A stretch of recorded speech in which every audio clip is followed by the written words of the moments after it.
నమస్తే, welcome to 4 Sides TV బులెటిన్ల ముందుగా headlines చూద్దాం. నేటి నుంచి జూన్ 1 వరకు కాళేశ్వరం దగ్గర పుష్కరాలు, త్రివేణి సంగమంలో పుణ్యస్నానాలు ఆచరించిన మంత్రులు.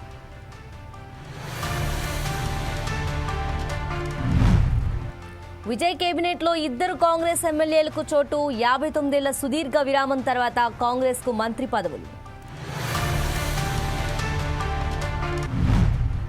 ఎబోలాపై కేంద్ర ఆరోగ్య శాఖ ఉన్నత స్థాయి సమీక్ష, భారత్లో ఎబోలా భయం లేదని ప్రకటన.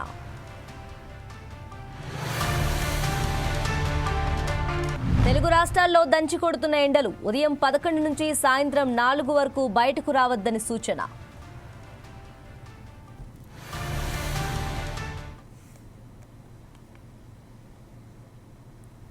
జ్ఞానానికి ప్రతీక అయిన సరస్వతి నది అంత్య పుష్కరాలు ఇవాల్టి నుంచి జూన్ 1 వరకు జయశంకర్ భూపాలపల్లి జిల్లాలోని ప్రముఖ తీర్థక్షేత్రం కాళేశ్వరంలో ఘనంగా జరగనున్నాయి. కంచికామకోటి పీఠాధిపతి జగద్గురు శ్రీ శంకర విజయేంద్ర సరస్వతి స్వామీజీ తొలి స్నానం ఆచరించారు. అలాగే ఈ కార్యక్రమంలో మంత్రులు శ్రీధర్ బాబు, కొండా సురేఖ పాల్గొన్నారు. గోదావరి, ప్రాణహిత, సరస్వతి నదుల త్రివేణి సంగమంగా ప్రసిద్ధి చెందిన ఈ పవిత్ర స్థలం ఇప్పటికే ఆధ్యాత్మిక వైభవంతో నిండిపోయింది. లక్షలాది భక్తులు రానున్న క్రమంలో దేవస్థానం, జిల్లా అధికారులు అన్ని ఏర్పాట్లు చేశారు. పుష్కర స్నానాలు, దేవాలయ దర్శనాలతో పాటు తెప్పోత్సవాలు, మహాహారతులు, ప్రత్యేక పూజలు, హోమాలు భక్తులను ఆకర్షించనున్నాయి. ఈ కార్యక్రమాలు కాళేశ్వరాన్ని మరింత దివ్యంగా మార్చాయి. వేదాలు, పురాణాల్లో సరస్వతీ నదిని అత్యంత పవిత్రమైనదిగా వర్ణించారు. హిమాలయాల నుంచి ఉద్భవించి భూగర్భంలో ప్రయాణించే ఈ నది జ్ఞానప్రదాయినిగా చెప్తారు. కాళేశ్వరంలో గోదావరిలో అంతర్వాహినిగా కలిసే స్థానం కారణంగా ఇక్కడి పుష్కరాలు విశేష ఫలితాలిస్తాయని భక్తుల విశ్వాసం. అలాగే పుష్కర స్నానం చేస్తే పాపాలు తొలగి విద్యాభివృద్ధి, జ్ఞానం, మానసిక శాంతి లభిస్తాయని పండితులు చెప్తున్నారు. పుష్కరాల్లో అత్యంత ఆకర్షణీయమైన కార్యక్రమం త్రివేణి సంగమంలో జరిగే తెప్పోత్సవం. విద్యుత్ దీపాలు, అందమైన అలంకరణలతో తయారు చేసిన తెప్పపై దేవతా విగ్రహాలను నదిలో విహారింపచేస్తారు. వేలాది భక్తులు భజనలు, మంగళ వాయిద్యాల మధ్య ఈ దృశ్యాన్ని ఆస్వాదిస్తారు. ఇది భక్తుల మనసులను ఆనందంతో నింపుతుంది.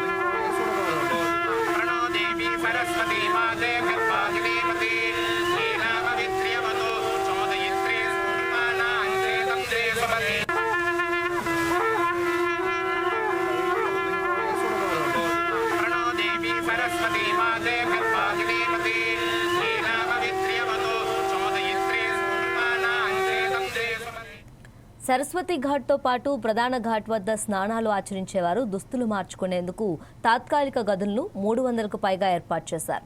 నదిలో లోతులోకి వెళ్లకుండా భద్రతా చర్యల్లో భాగంగా తాళ్లతో హద్దులు ఏర్పాటు చేశారు. జూన్ 1 వరకు ప్రతిరోజు సాయంత్రం హారతి ఉంటుందని, అంత్య పుష్కరాలకు భక్తులు పెద్ద సంఖ్యలో వచ్చే అవకాశం ఉందని అధికారులు అంచనా వేస్తున్నారు. తెలుగు రాష్ట్రాలతో పాటు ఒడిశా, మహారాష్ట్ర, ఛత్తీస్గఢ్ రాష్ట్రాల నుంచి భక్తులు వస్తారని అధికారులు చెబుతున్నారు.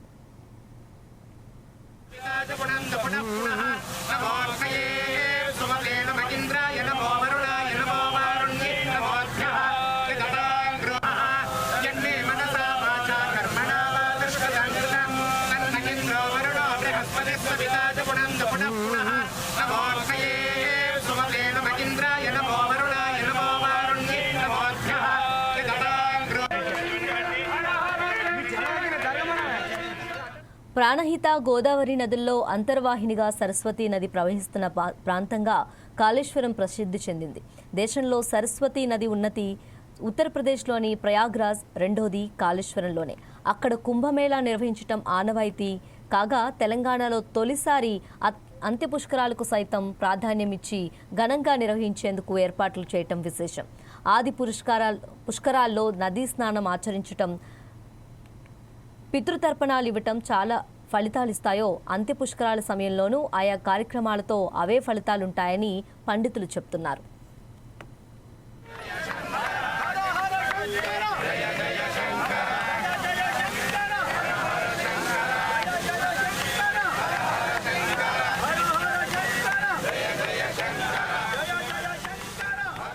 మరోపక్క సరస్వతి అంత్య పుష్కరాలను భక్తి శ్రద్ధలతో వైభవంగా జరుపుకోవాలని సీఎం రేవంత్ రెడ్డి పేర్కొన్నారు. భక్తులకు ఎలాంటి ఇబ్బందులు లేకుండా ప్రభుత్వం విస్తృత ఏర్పాట్లు చేసిందని తెలిపారు. ట్రాఫిక్ నియంత్రణ, తాగునీరు, వైద్య సదుపాయాలు వంటి అన్ని రకాల ఏర్పాట్లను సమర్థంగా చేయాలని అధికారులను సీఎం ఆదేశించారు. ఎండలు ఎక్కువగా ఉన్నందున భక్తులు తమ ఆరోగ్యంపై ప్రత్యేక శ్రద్ధ తీసుకోవాలని సీఎం సూచించారు.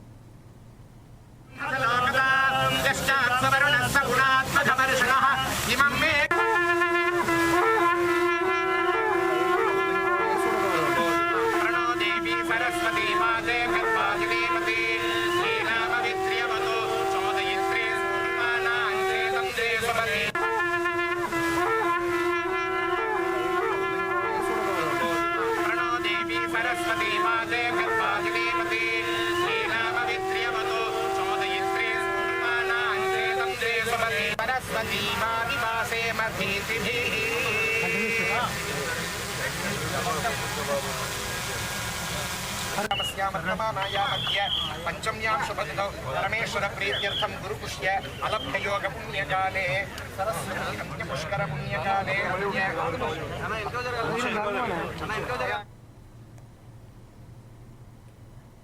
ఏపీపై భానుడు ప్రతాపం చూపిస్తున్నాడు. ఆకాశం నుంచి నిప్పుల వర్షం కురిపిస్తున్నాడా అన్నట్లుగా ఉష్ణోగ్రతలు రోజురోజుకు రికార్డు స్థాయిలో పెరుగుతున్నాయి. ఊపిరాడకుండా చేస్తున్న ఉక్కపోత, తీవ్రమైన వడగాల్పులతో జనం బెంబేలెత్తిపోతున్నారు. ఈ వేసవి సీజన్లోనే అత్యధికంగా నిన్న పల్నాడు జిల్లా పిడుగురాలలో 47.6 డిగ్రీల సెల్సియస్ గరిష్ట ఉష్ణోగ్రత నమోదైంది. రాష్ట్ర వ్యాప్తంగా ఎండల తీవ్రత భయం పుట్టిస్తోంది. ఇప్పటికే 11 జిల్లాల్లో 45 డిగ్రీల మార్కును దాటగా 18 జిల్లాల పరిధిలోని దాదాపు 204 మండలాల్లో 43 డిగ్రీలకు పైగా ఉష్ణోగ్రతలు నమోదయ్యాయి. ఎండల తీవ్రతకు రాష్ట్రంలో 2 వ్యక్తులు చనిపోయారు.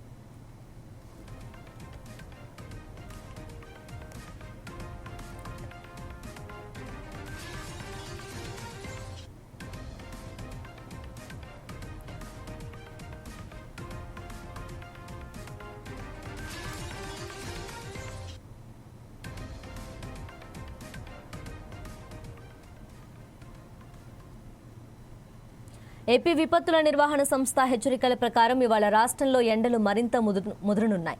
సుమారు 74 మండలాల్లో తీవ్రమైన వడగాల్పులు, 232 మండలాల్లో సాధారణ వడగాల్పులు వీచే ప్రమాదం ఉంది.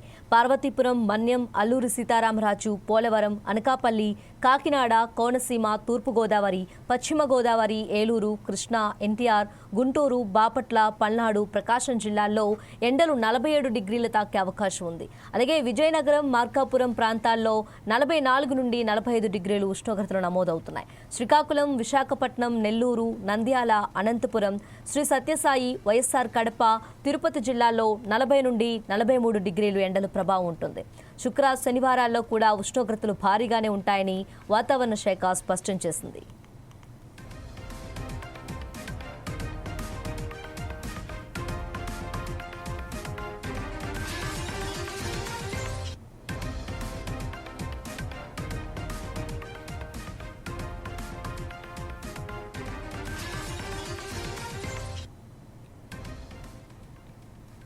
మరోపక్క రాష్ట్రంలో మండుతున్న ఎండలపై వైద్య ఆరోగ్య శాఖ మంత్రి సత్యకుమార్ యాదవ్ ఉన్నతాధికారులతో సమీక్ష నిర్వహించారు.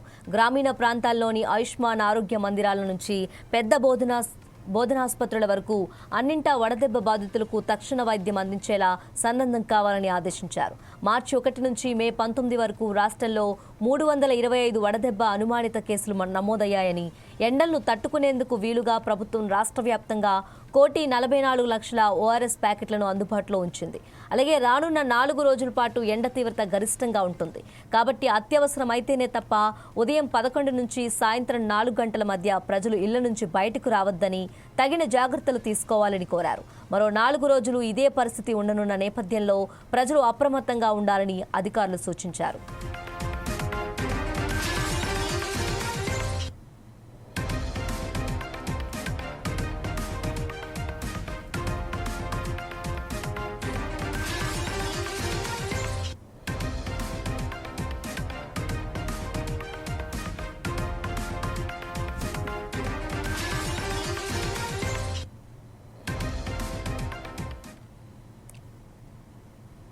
అల్లూరు జిల్లా పాడేరులో పాస్టర్ అభినయ్ దర్శన్పై దాడి ప్రచారం ముందస్తు కుట్రలో భాగమేనని గుర్తించినట్లు అల్లూరు జిల్లా ఎస్పీ అమిత్ వర్ధర్ స్పష్టం చేశారు. కొంతమందిని డబ్బు ప్రలోభాలకు గురిచేసి ఘటనలో భాగస్వాములు చేశారని విచారణలో తేలిందన్నారు. ఘటనను ముందుగానే చిత్రీకరించి సోషల్ మీడియా ద్వారా ప్రచారం చేశారన్నారు. ప్రజల్లో భయోందోళనలు, మత విద్వేషాలు రేకెత్తించే ఉద్దేశంతో వ్యవహరించారన్నారు. తద్వారా రాజకీయ ప్రయోజనం పొందాలని చూశారన్నారు. అల్లూరు జిల్లాలో కొంతకాలంగా పాస్టర్లతో సమావేశాలు నిర్వహించారని, రాజకీయ పార్టీ ఏర్పాటుపైన చర్చలు జరిపారని చెప్పారు. ఈ ఘటనలో మొత్తం 9 మందిపై కేసు నమోదు చేసినట్లు వెల్లడించారు. నిందితుల్లో ఒకరు మైనర్ ఉన్నారన్నారు.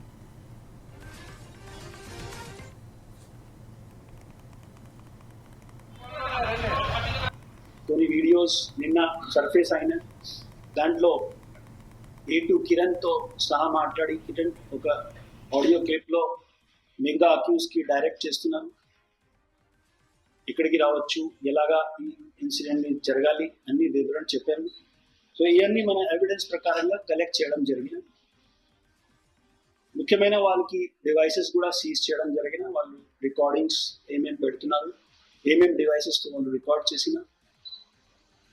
ఫర్దర్గా ఈ క్రమంలో ఇన్వెస్టిగేషన్లో మనకి తెలిసిన అతనికి వచ్చిన యూట్యూబ్ ఛానల్స్లో అతనికి సబ్స్క్రైబర్ బేసిస్లో మిగతా ఎలక్ట్రానిక్ ఎవిడెన్సెస్ని మనకి ఎగ్జామిన్ చేస్తే సో అది కూడా మనకి తెలిసిన అతను ప్రతి month around 70 to 1 lakh rupees వరకు అతనికి ఫైనాన్షియల్గా సపోర్ట్ కూడా వస్తుంది ఉన్నాయి. ఎందుకంటే అతను ఎడ్యుకేషన్ తర్వాత 1 or 2 పార్ట్ టైం మూవీస్లో కూడా యాక్ట్ చేశారు. దీని తర్వాత ఖాళీగా ఉంటుంది. పెద్దగా అతనికి ఎకనామిక్ యాక్టివిటీ కూడా ఏమీ లేదు. దీని తర్వాత ఫ్యామిలీలో కేసెస్ కూడా అతని పైన పడిన. అది కూడా ఒక్కసారి కాదు, 2 సార్లు జరిగిన.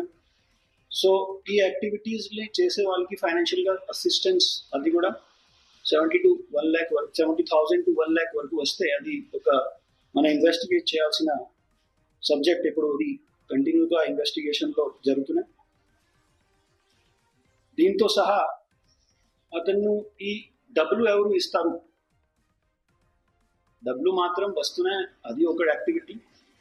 డబ్బులు ఎందుకు వస్తున్నాయి, ఎవరు ఇస్తున్నారు, అది కూడా మనకి ఇన్వెస్టిగేషన్లో ఫర్దర్గా తీసుకురావడం జరుగుతున్నాయి. అతనికి ఈ భరోసా పార్టీ పెట్టడం, ఈ భరోసా పార్టీలో ఉండే సమయంలో కూడా అతను ఒక పాస్టర్ పేరు మీద సెల్ఫ్ని పిలుస్తున్నారు. అతనితో మాట్లాడితే మిగతా మనకి డెసిగ్నేటెడ్ పాస్టర్స్ ఉంటాయి చర్చెస్లో, వాళ్ళతో మాట్లాడితే సో ఒక రూల్ ప్రకారంగా ఒక పాస్టర్కి నామినేషన్ జరుగుతుంది. అతను కూడా ఏమైనా ఈ రిలీజియస్ యాక్టివిటీస్లో చేయాలి, సో మనకి ఫేత్ ప్రకారంగా వాళ్ళకి నామినేషన్ ఉండాలి, పోస్ట్ రావాల్సిన ఉంది. కొన్ని వీడియోస్ నిన్న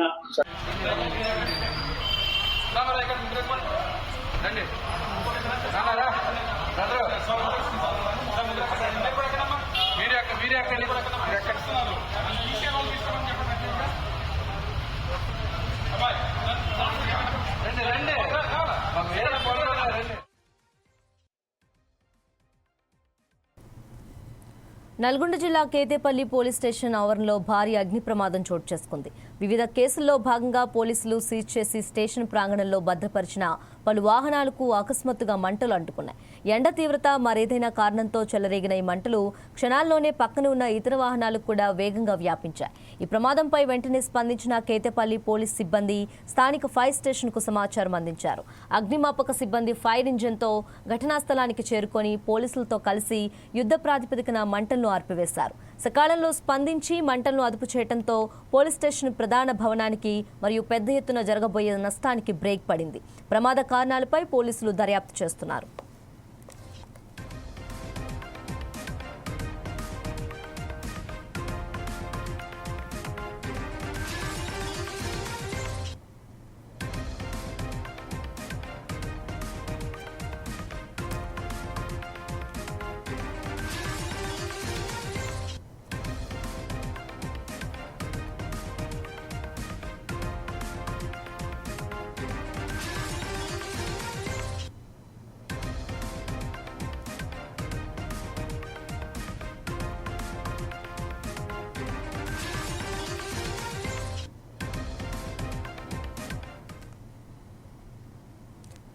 సైబర్ నేరగాళ్లకు సిమ్ కార్డులు అందిస్తున్న 66 మంది హైదరాబాద్ సైబర్ క్రైమ్ పోలీసులు అరెస్ట్ చేశారు. ఆపరేషన్ ఆక్టోపస్ 3.0లో భాగంగా 13 రాష్ట్రాల్లో పోలీసులు దాడులు నిర్వహించారు.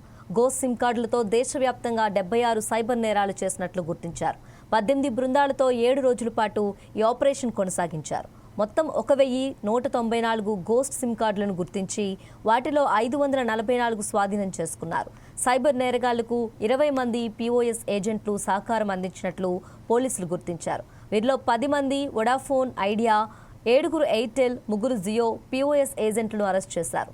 తెలంగాణ, ఏపీ, కర్ణాటక, మహారాష్ట్ర, యూపీ, పశ్చిమ బెంగాల్, ఢిల్లీ, హర్యానా, గుజరాత్, మధ్యప్రదేశ్, తమిళనాడు, ఒడిశా, పంజాబ్లో ఆపరేషన్ ఆక్టోపస్ కొనసాగింది.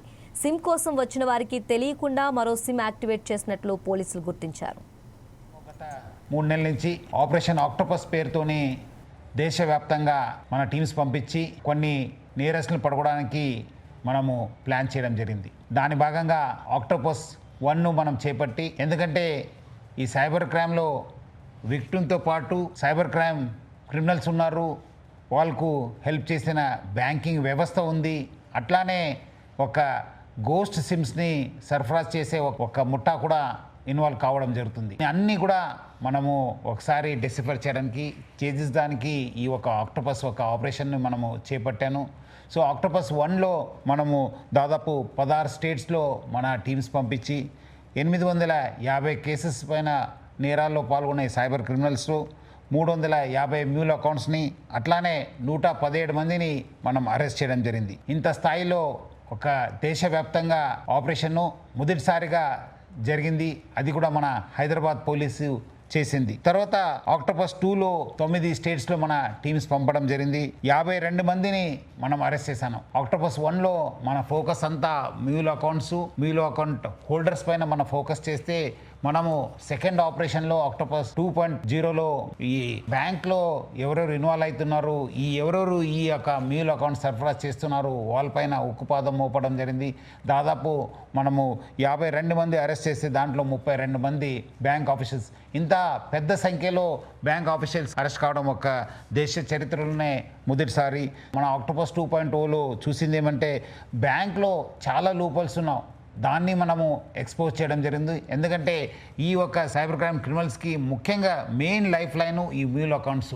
ఈ మ్యూల్ అకౌంట్స్ లేకపోతే వాళ్ళు నేరానికి పొలగడానికి అవకాశం లేదు. అందుకు మనము బ్యాంకింగ్ వ్యవస్థ పైన మనము చాలా ఫోకస్ చేయడం జరిగింది. అక్కడికే వదలకుండా మనము వివిధ బ్యాంక్ మేనేజ్మెంట్స్తో మాట్లాడాను, RBI గవర్నర్తో మాట్లాడాను, అక్కడ సెంట్రల్ గవర్నమెంట్లో department of banking and financial services secretary గారితో మీటింగ్ పెట్టడం జరిగింది.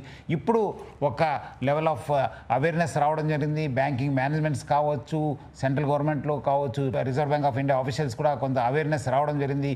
డెఫినెట్లీ వచ్చే రోజు ఆ ఒక ఎక్కడెక్కడ లూపోల్స్ ఉన్న దాన్ని కూడా పరిష్కరించడానికి వాళ్ళు కూడా ఏర్పాటు చేయడం జరుగుతుంది. వాళ్ళు కూడా సిద్ధమవుతున్నారు. మనము గత 3 నెలల నుంచి ఆపరేషన్ ఆక్టోపస్ పేరుతోని దేశవ్యాప్తంగా మన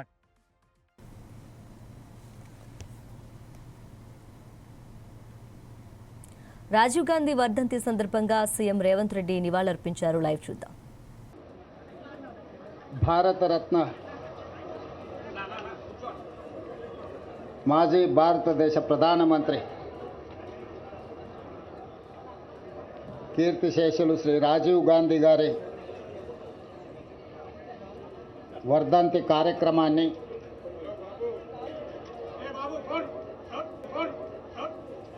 హైదరాబాదు నగర కాంగ్రెస్ పార్టీ తరఫున ఏర్పాటు చేసి, ఈ కార్యక్రమంలో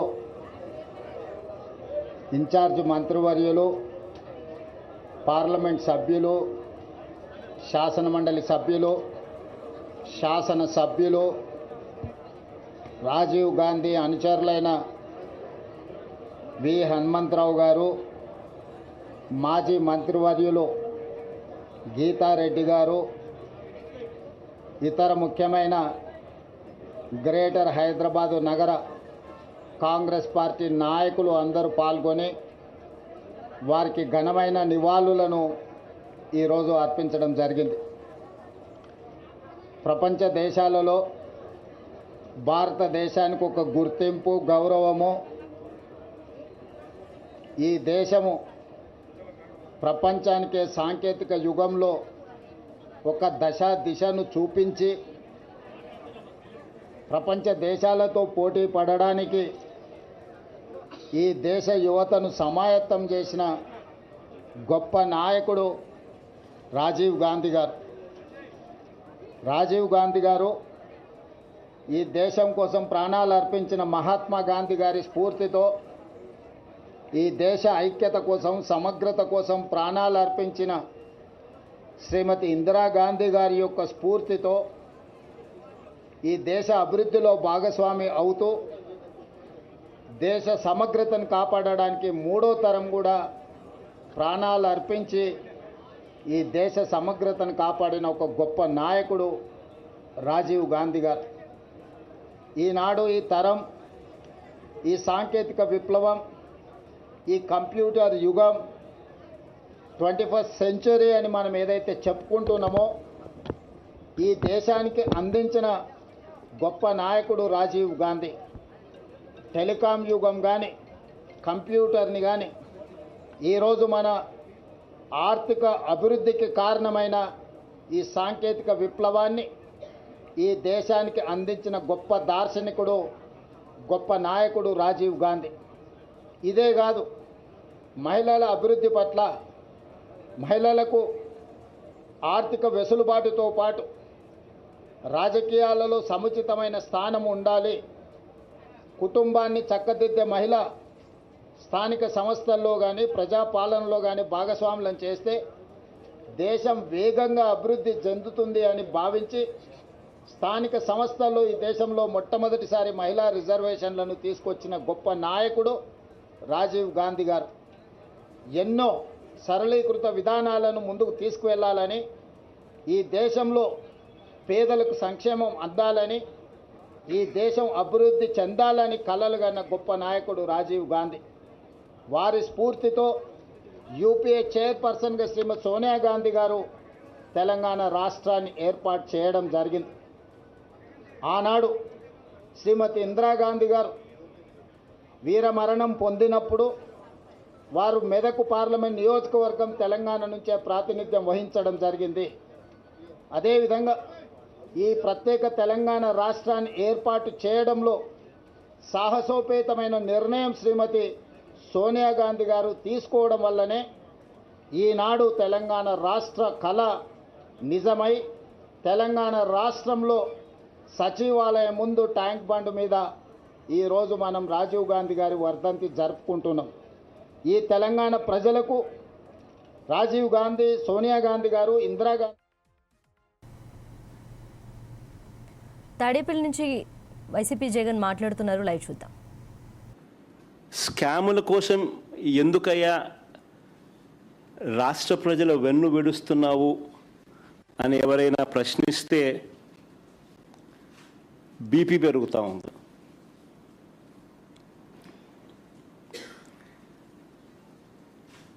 ప్రత్యామ్నాయంగా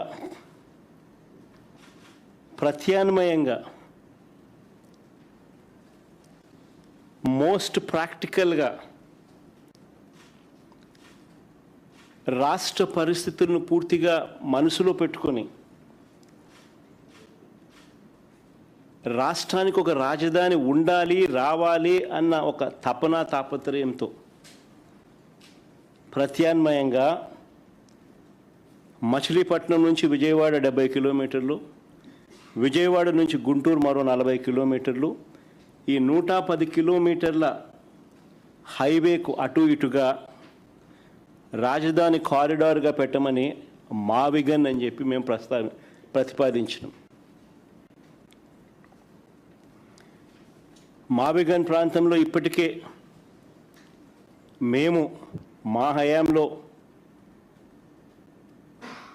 నాంది పలికిన పోర్టు శరవేగంగా మా హయాంలో పనులు కూడా జరిగాయి. విజయవాడలో ఇంటర్నేషనల్ ఎయిర్పోర్ట్ కనిపిస్తుంది, 3 రైల్వే స్టేషన్లు, 4 నేషనల్ హైవేలు కలుస్తాయి,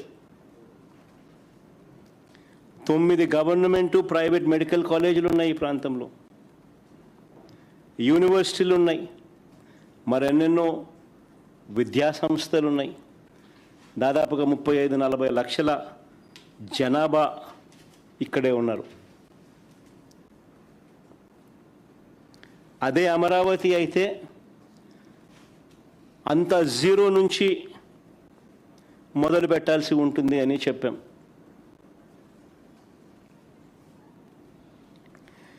మేము ప్రతిపాదించిన మావిగన్కు ప్రజల్లో నుంచి మద్దతు వచ్చేసరికి ప్రజలందరూ కూడా ఇది కరెక్ట్ ఆలోచన, చంద్రబాబు నాయుడు గారు